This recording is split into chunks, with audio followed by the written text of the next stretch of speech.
پچھلے 2 دن میں جس طرح ایک انگزائٹی تھی کہ اتنے سینکڑوں کے حساب سے لوگ جو ہیں وہ ہاسٹیج بنائے گئے ہوئے ہیں اور بے دردی کے ساتھ لوگوں کو شہید کیا جا رہا تھا.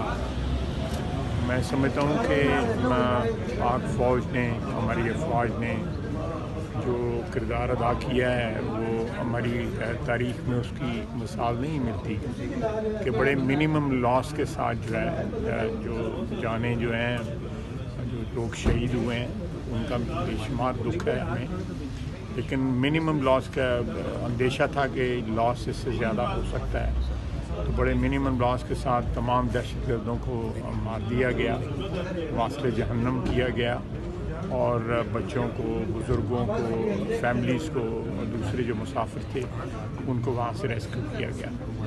میرا خیال ہے دہشت گردی کے خلاف جنگ میں یہ ایک بڑا سنہرا باب ہے اور ایک بہت بڑی کامیابی ہے.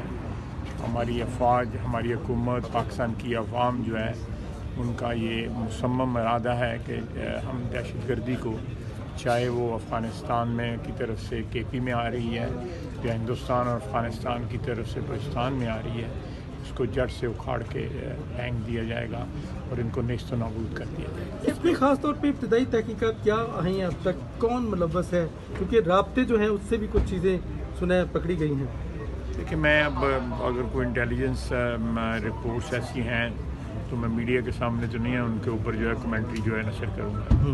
وہ تو ایک پریویلیج انفارمیشن ہے اور ابھی بھی جو ہے کومنگ جاری ہے اور یہ کوئی جنگ جو ہے وہ ختم نہیں ہوئی. یہ جنگ ابھی جاری ہے جب تک کہ کمپلیٹ جو ہے دہشت گردی کا جو ہے کلا کمانی کی ہے.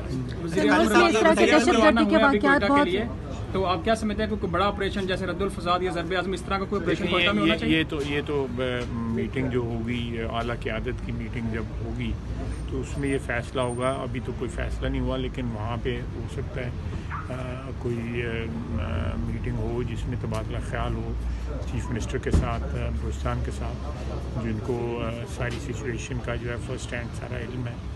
تو اس قسم کے امکانات ہیں کہ اس قسم کا کوئی آپریشن کیا جائے اور کنفرنٹ کیا جائے. تمام تر آپشنز ابھی تک اوپن ہیں. قاضی صاحب یہ بتائیے کہ اپوزیشن لیڈر کا کہنا ہے کہ گورنمنٹ نے ساری ایجنسیاں اور فورسز ہمارے پی ٹی آئی کے پیچھے لگائی ہے. میں اسی اگر ٹاپک پہ رہوں تو بہتر نہ ہو. نہیں، ان کیمرہ بریفنگ کا بھی کہہ رہے ہیں، ان کیمرہ بریفنگ دی جائے سیکورٹی کے حوالے سے. ان کیمرہ بریفنگ بالکل دی جا سکتی ہے، اس میں کوئی شک نہیں ہے، لیکن اس طرح کی نہیں جس طرح عمران خان، فیض اور باجوہ دیا کرتے.